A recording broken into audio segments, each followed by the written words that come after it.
Salut les amis, j'espère que vous allez bien. Bienvenue dans cette nouvelle vidéo qui va en intéresser plus d'un à mon avis, vu le titre.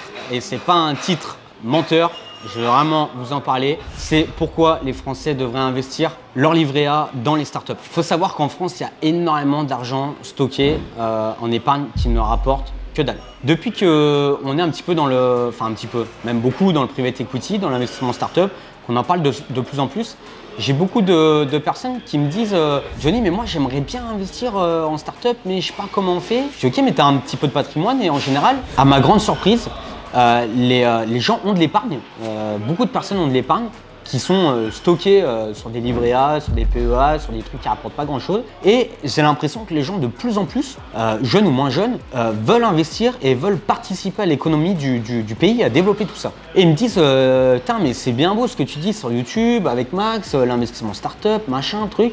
Mais comment on fait? Bah, du coup, ça m'a emmené une réflexion où je me suis dit, punaise, mais en fait, les Français ont de l'argent et veulent investir en fait dans des projets, dans des startups, parce qu'en fait tout le monde connaît l'investissement immobilier. On fait un prêt, on achète sa maison, sa résidence principale, on n'a pas d'impôt sur les plus-values, on va acheter un immeuble de rapport, SCI, ou on investit en bourse, en crypto-monnaie. Voilà, c'est des investissements qu'on connaît. Mais le private equity et l'investissement startup, on ne connaît pas. Et pourquoi vous devriez investir en startup? Déjà d'une, il faut savoir que c'est l'investissement le plus rentable.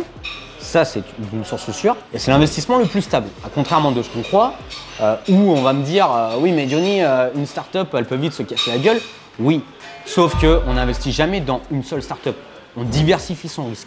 Et en fait, si on prend l'enveloppe d'investissement en startup, on prend la globalité des projets, c'est l'investissement le plus rentable et le plus stable. Ça, c'est le premier point. C'est pourquoi vous devriez investir en startup plutôt que de laisser votre patrimoine sur un livret A. Tout simplement parce que déjà, le point le plus important, c'est l'investissement le plus rentable et le plus stable. Point numéro 1. Point numéro 2, moi, le point qui est vraiment important aussi, c'est que vous investissez dans une aventure humaine. Il ne faut pas oublier que quand vous investissez en immobilier, c'est dans des murs, dans de la pierre. Enfin, moi, personnellement, ça ne me fait pas vibrer.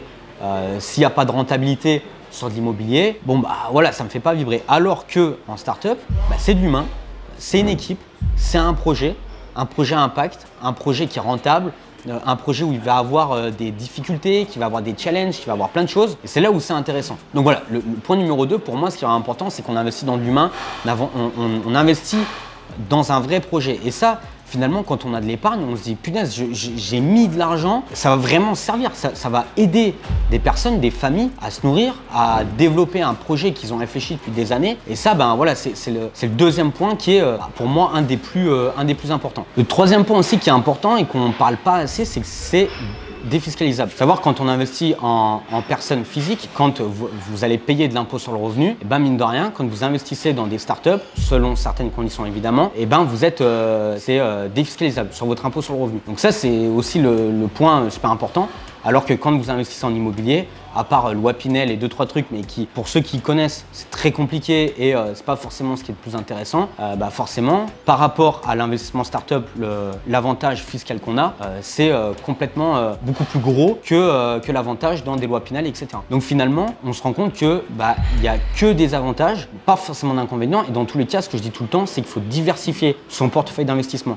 Il faut pas mettre ses œufs dans le même panier, comme on dit. Il faut pas. C'est pas parce que je vous dis ça que d'un coup, il faut enlever tous vos investissements en immobilier, en bourse, etc.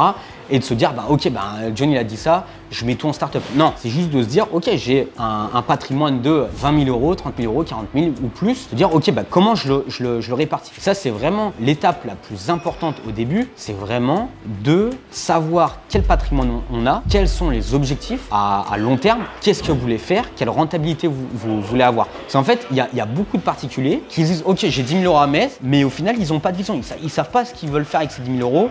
Ils veulent être rentables un petit peu, mais ils savent pas où, ils savent pas comment, ils savent pas combien, ils savent pas. Donc moi je dis toujours, voyez votre épargne, voyez la vision sur 3 ans, 5 ans, 10 ans, diversifiez votre investissement, dire ok, j'ai une enveloppe de 20 000 euros, je la découpe en 3 et je dis ok, je vais placer X milliers d'euros en immobilier parce que j'aime bien, parce que ça me passionne. Je vais placer X milliers d'euros en bourse parce que j'ai envie de tenter et c'est un truc qui peut me faire kiffer. Et X milliers d'euros en startup parce que ça peut être sympa. Et après en startup, soit vous avez du réseau personnel et donc des startups qui viennent vous pitcher, vous voulez investir un petit peu en board member comme on dit, donc avoir une place au board parce que vous pouvez apporter une expertise, vous voulez faire un peu de smart money. Smart money c'est quoi? C'est croisement entre de l'investissement financier et des compétences. On appelle ça de la smart money.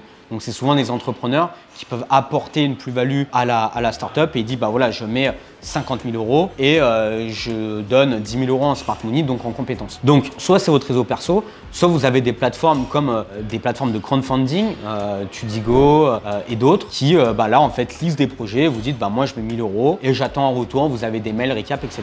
Ou alors vous nous envoyez un message, vous investissez dans notre fonds d'investissement et là comme d'habitude vous avez pareil des mails, des retours, etc. Vous avez un dashboard bien structuré où on vous dit bah voilà on a investi ici, on a investi ici et en plus de ça vous avez accès à une communauté, vous avez accès à plein de trucs parce que forcément quand vous investissez en immobilier, vous avez acheté l'immeuble, les travaux sont faits, vous avez votre rendement tous les mois, tous les ans et voilà. Alors que quand vous investissez en startup, vous allez échanger sur la startup, comment ça se développe, etc. Il y a un petit challenge, un petit truc, on peut suivre la startup, on va aux réunions, on parle aussi aux autres investisseurs, ok tu as investi où, c'est quelle technologie qui est porteuse en ce moment, les tendances de marché, comme on fait nous en vidéo, etc. Donc voilà, vous avez plusieurs façons d'investir en startup. Je ferai peut-être une vidéo sur les différents moyens de pouvoir investir en startup, mais en tout cas voilà, c'est dans les grandes lignes. Donc pourquoi vous devriez investir en startup? C'est justement pour tous les points que j'ai listés dans cette vidéo, tant avantage fiscal que humain, que voilà le besoin de contribuer aussi. C'est-à-dire on développe l'économie du pays, on développe les sociétés françaises, ou pas, on peut investir aussi à l'étranger. Enfin nous ça nous plaît, pouvoir développer des boîtes françaises, des boîtes à impact avec des beaux projets, etc. C'est une vraie aventure humaine. Donc c'est vraiment cool. Donc voilà, j'espère que cette vidéo vous a plu. C'était vraiment un point global sur pourquoi vous devriez investir en startup. N'hésitez pas, comme d'habitude, à laisser un commentaire, à nous envoyer un message sur le compte Equity Family sur Instagram. Voilà, likez la chaîne, à vous abonner et puis à suivre les prochaines vidéos. Et dans tous les cas, je vous dis à très bientôt les amis.